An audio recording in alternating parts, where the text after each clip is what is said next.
안녕하십니까. 오늘은 4강 연산자에 대해서 살펴보도록 하겠습니다. 자바스크립트에 있는 연산자도 다른 소프트웨어 프로그램에 있는 연산자와 거의 대동소이합니다. 그래서 여기 보시면 할당 연산자라든가 사칙 연산자, 나머지 연산자, 기본적으로 이런 연산자들 다 있고요.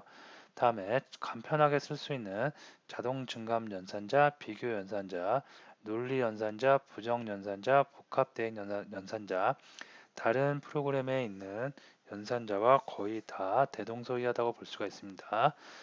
다른 프로그램을 이미 하셨던 경험하셨던 분들은 아주 쉽게 넘어갈 수가 있을 것 같고요. 처음 접하시는 분도 그 연산자의 기호만 보면 어느 정도 어, 그 학습을 하는데 어렵지 않게 학습을 하실 수가 있을 것 같습니다. 자, 그러면 먼저 할당 연산자부터 살펴보도록 합니다. 할당 연산자는 자, 변수를 하나 여기 만들어 놨고요. 변수에다가 여기에 리콜이라고 보통 우리가 부르는 는이 있죠. 요게 우리가 프로그램에서는 할당 연산자라고 하고 또는 뭐 대입 연산자라고도 합니다. 자, 이 할당 연산자는 뭐냐면 오른쪽에 있는 값을 왼쪽에 있는 변수에 대입을 한다, 할당을 해준다고 해서 할당 연산자입니다. 바템프 1에 100이 들어있고요. 100을 할당했다는 얘기입니다. 그리고 템프 2에는 200을 할당했다는 얘기고 템프 3은 바템프 1과 바템프 2를 더해서 할당을 해준 거죠. 그러면 300이 되겠죠. 이렇게 될 수가 있고 그 다음에 바템프 2 1000으로 바꿨어요. 200을 1000으로 바꾸고 그 다음에 1과 2를 더합니다. 그러면 1은 100이고 그 다음에 2는 1000이죠. 그러면 1100이 나올 수가 있겠습니다. 자, 실제로 한번 코딩을 해보면서 보도록 합니다.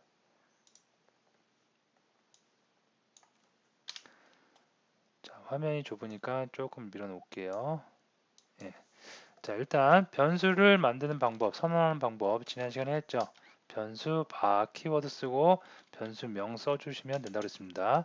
여기다가 자료형, 기본 자료형 숫자입니다. 100을 입력을 해줬고요. 그 다음에 바 템프 2에다가는 200을 할당을 해주기로 합니다. 자, 이렇게 선언하고 바로 할당하는 거 이걸 갖다가 우리가 초기화까지 같이 한다고 그랬죠.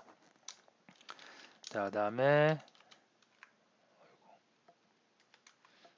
이게 맞죠. 자, 3은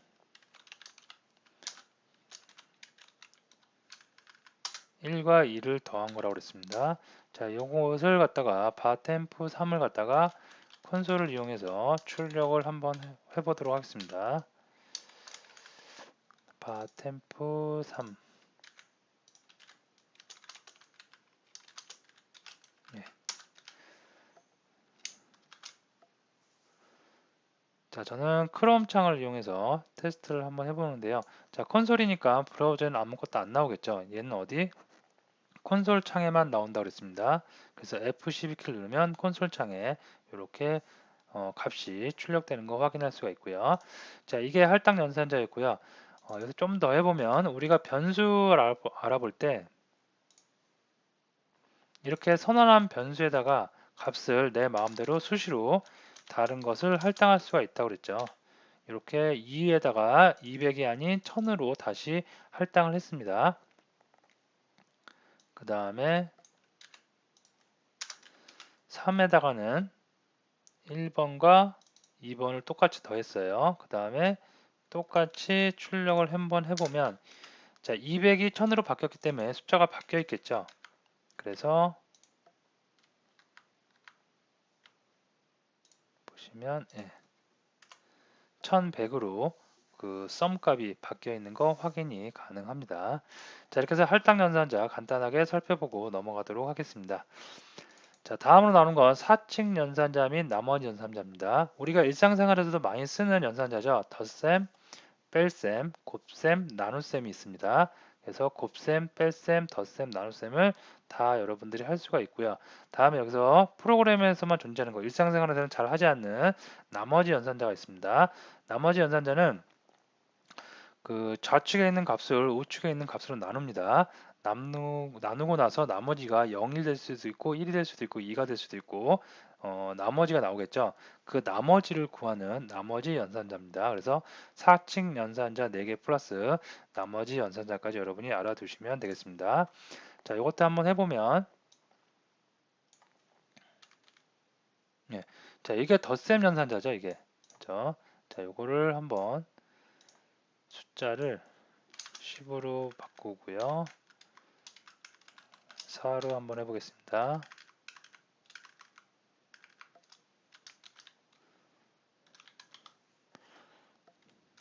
자, 이렇게 됐습니다. 0으로 일단 초기화를 해줍니다. 자, 덧셈부터 한번 해보도록 하는데요. 자, 덧셈 같은 경우에는 이미 우리가 많이 경험을 했습니다. 그래서 결과는 템포 1과 템포 2를 덧셈을 한다. 그리고 출력을 해보면 어떻게 나와요? 14가 나오겠죠. 덧셈 연산자입니다. 자, 뺄셈은 똑같아요. 뺄셈은 덧셈을 그냥 뺄셈으로 바꿔주면 되겠죠. 네, 그러면 빼기가 됐고요. 10 빼기 4는 6이 나왔고요. 곱셈이 있겠죠. 이미 우리가 일상생활에서 많이 했던 연산자이기 때문에 아무런 어려움이 없을 겁니다. 곱셈 연산자 결과물 보면 예, 곱셈이 됐고요. 나눗셈 연산을 해보겠습니다. 나눗셈 연산은 나눠야 되겠죠. 템포 1을 템포 2로 나누는 겁니다. 예, 그러면 2.5가 나오고요. 자, 이제 약간 생소한 처음 프로그램을 접하는 분들한테 약간 생소한 나머지 연산자입니다. 템포 1을 갖다가 템포 2로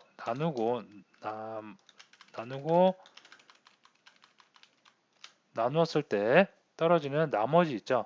나머지를 구하는 겁니다. 그래서 나머지가 2가 될 수가 있겠습니다.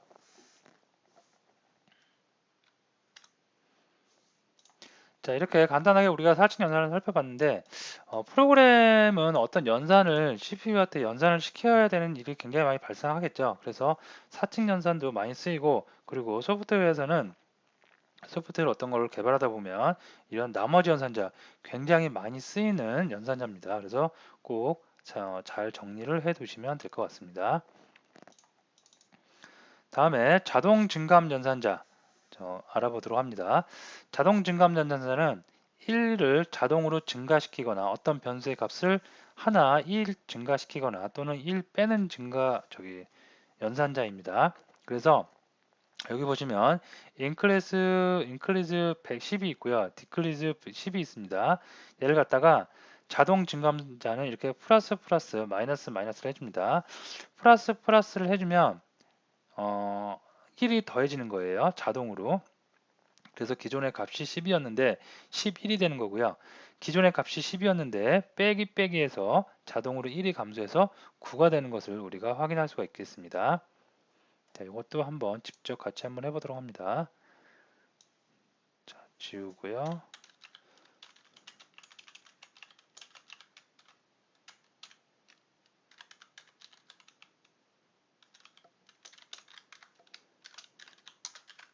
자, 두 개의 변수를 이렇게 선언하고 초기화까지 했습니다. 자, 여기서 자동 증감자 플러스 자동 증감자를 해보도록 하겠습니다. 하나씩을 더해서 다시 변수에다 할당을 했어요. 그리고 나서 출력을 한번 해보도록 하겠습니다. 네. 자, 그러면 원래는 10이었죠. 요거 위에도 한번 찍어볼까요? 예, 위에다 찍어보면 출력을 해보면 원래는 10이었는데 자동으로 증가해서 11이 됐습니다. 자, 마찬가지로 감소도 마찬가지겠죠. 그래서 자동으로 감사해서 다시 동일한 변수에 할당을 해봅니다. 이것도 마찬가지로 감소하기 전에 값을 한번 찍어보도록 할게요. 그러면 자, 원래 10이었죠. 마이너스가 되겠죠. 감소니까. 원래 10이었죠. 원래 10이었는데 자동으로 1이 감소해서 9가 된 것을 확인할 수가 있습니다. 자, 이렇게 손쉽게 1을 증가시키거나 1을 감소할 때는 이렇게 우리가 손쉽게 사용할 수가 있는데요. 여기서 주의할 거는 자동 증감 연산자를 변수 앞에 두느냐 뒤에 두느냐에 따라 다릅니다. 만약에 제가 이걸 갖다가 뒤에 둬볼게요. 이렇게 뒤에 둬봅니다.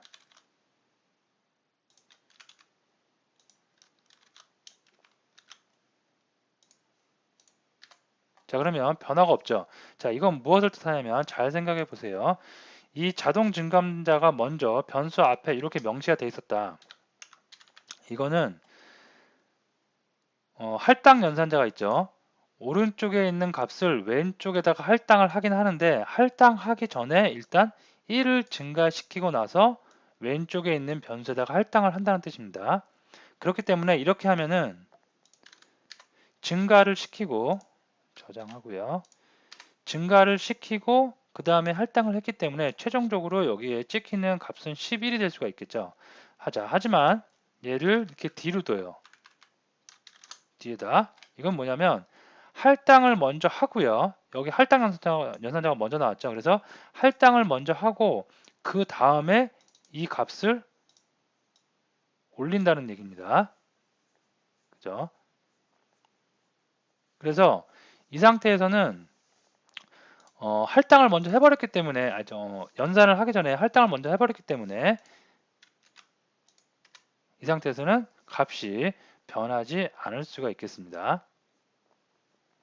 그래서 여기 정표를 보시면 자동 증감자 연산자를 이용할 때는 앞에 두느냐 뒤에 두느냐에 따라서 지금 당장 1을 증가시키느냐 그러나서 할당을 시키느냐 아니면 할당하고 난 다음에 그 다음에 값을 하나 증가시키느냐에 따라서 차이가 있을 수 있기 때문에 여러분들의 좀 주의가 필요하겠죠. 사용하는데 주의해서 사용을 하셔야 되겠습니다. 다음에 비교 연산자입니다. 비교 연산자는 말 그대로 비교하는 거죠. 좌측에 있는 값과 우측에 있는 값을 비교하는 겁니다. 그래서 바 넘이 10인데 11보다 크다. 결과는 true, false가 나올 수가 있겠죠. 참이면 true고요. 거짓이면 false가 나올 수가 있겠죠. 그래서 바 넘이 11보다 크다는 거짓이죠. 그래서 false가 나온 거고요. 바 넘이 11보다 작다. 그러면 이거는 참이죠. 그래서 true가 나온 거고요. 바 넘이 11보다 크거나 같다. 거짓이죠. false. 그 다음에 작거나 같다. true. 그 다음에 같다. 같지 않죠. false. 같지 않다. true. 그죠? true죠. 자, 이것도 한번 해보면 자, 변수를 하나 선언했고요. 자, 콘솔에다가 바로 한번 출력을 해보도록 하겠습니다. 바 넘이 11보다 크다.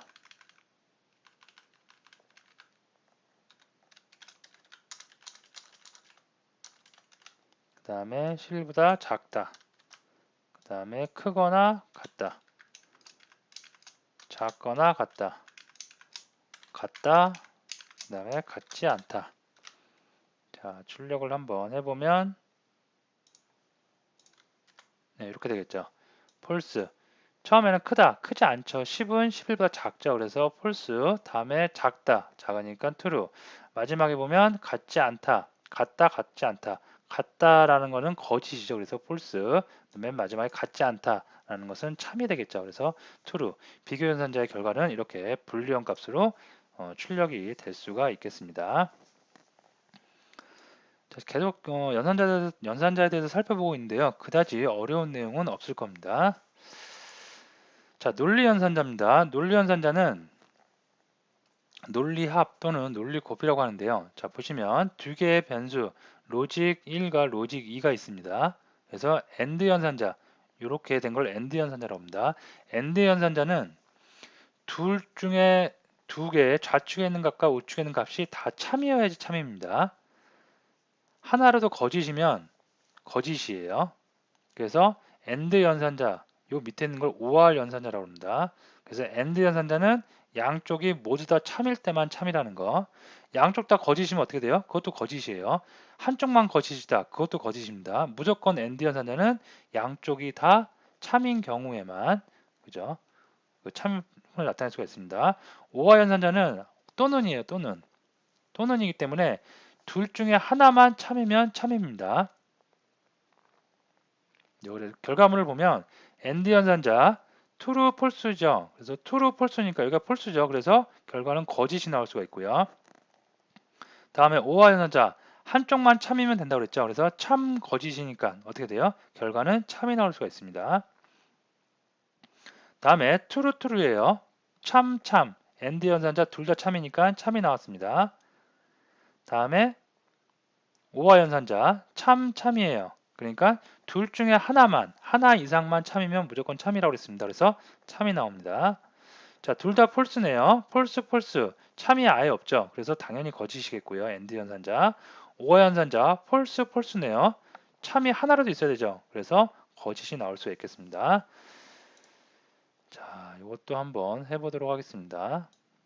그냥 바 1이라고 할게요. 간단하게 하기 위해서. true 주고요.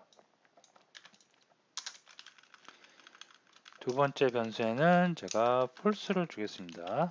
예. 자, 콘솔에다가 먼저 비교를 해봅니다. 바 1, AND 연산자 둘 다 참여한다고 그랬죠. 그래서 바 2. 그러면 이건 결과가 어떻게 나오겠어요? 폴스가 나오겠죠. 둘 다 참여해야 되는데 하나가 지금 폴스죠. 자, 그 다음에 OR 연산자 봅니다. OR 연산자 보면 둘 중에 하나만 참이면 된다고 그랬죠. 하나가 참이네요. 바일이. 그러면 참이 나오겠죠. 그래서 결과적으로 폴스 참이 나올 것입니다. 자, 확인을 해보면 예, 거짓, 그 다음에 참, 폴스, true가 나올 수가 있겠습니다. 자, 이렇게 값을 갖다가 true, false였는데 한번 또 바꿔볼게요. 변수의 값은 언제든지 내가 원할 때 바꿀 수가 있다고 그랬죠. 그래서 얘도 마찬가지로 둘 다 true, true로 바꿔보겠습니다. 그 다음에 결과물을 보면 어떻게? true, true가 나오겠죠. 자, AND 연산자는 둘 다, 양쪽 다 true를 한다고 그랬죠. 그래서 양쪽 다 true이기 때문에 true가 나왔고요. OR 연산자는 하나만 true면 되는데 두 개나 true네요. 당연히 그래서 true가 나왔습니다. 자, 그럼 이번에는 반대로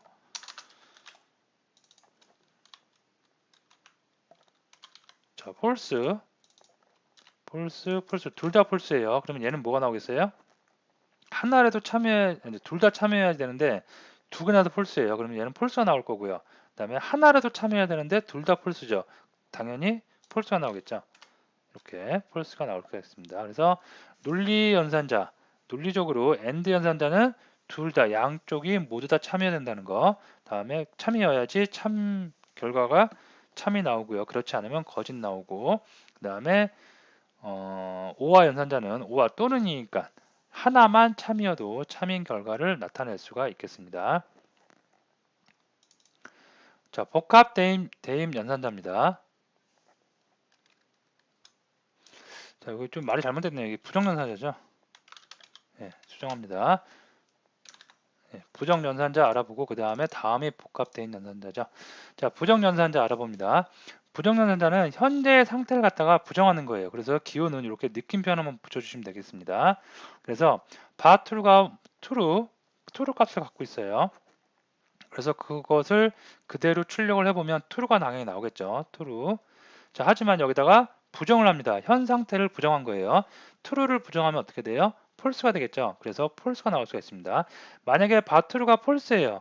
false 부정을 갖다가 또 부정해요. 부정의 부정은 어떻게? 긍정이 되겠죠. 그래서 true가 나올 수도 있습니다. 자, 이거를 한번 또 해보면 자, 바 1이 true입니다. 그리고 console.log에다가 바 1을 그대로 한번 출력을 해보도록 하겠습니다. 예, 그러면 true가 나오겠죠. 네, true. 자, 근데 부정연산자, 현 상태의 값을 갖다가 부정하는 거예요. 그래서 여기다가 이렇게 부정연산자를 주면 어떻게? 이제는 false가 나오겠죠. 그죠? 자, 이거 false로 한번 바꿔볼까요? 그럼 어떻게 돼요? 바뀌겠죠. 폴스 그대로 출력을 하니까 폴스가 나왔지만 폴스를 갖다가 얘가 폴스죠. 부정을 갖다가 또 부정한 거죠. 부정 연산자를 이용해서. 그러니까 결과적으로 true인 결과가 나올 수가 있겠습니다. 자, 부정 연산자까지 알아봤고 이제 마지막 복합 대입 연산자입니다. 복합 대입 연산자는 뭐냐면 자, 컴플렉스가 이렇게 요거는 그 변수가 있어요. 100이 있는데 여기다가 나는 3을 더하고 싶어요. 그러면 컴플렉스 플러스 3을 하면 되겠죠. 그죠? 그런 약간 길 수 있는 그 문장을 갖다가 이렇게 플러스와 는을 같이 합쳐서 할당 연산자와 사칙 연산자를 합쳐서 복합적으로 만든 연산자입니다. 자, 말은 좀 어렵지만 아주 간단해요. 예를 들어서 요게 뭐 100이라고 입력을 한번 해볼게요. 제가 자, 바이에다가 3을 더하고 싶어요. 그럼 어떻게 돼요? 우리가 지금까지 배운 거는 이렇게 되겠죠. 그죠? 자, 그리고 출력을 한번 해보도록 하겠습니다.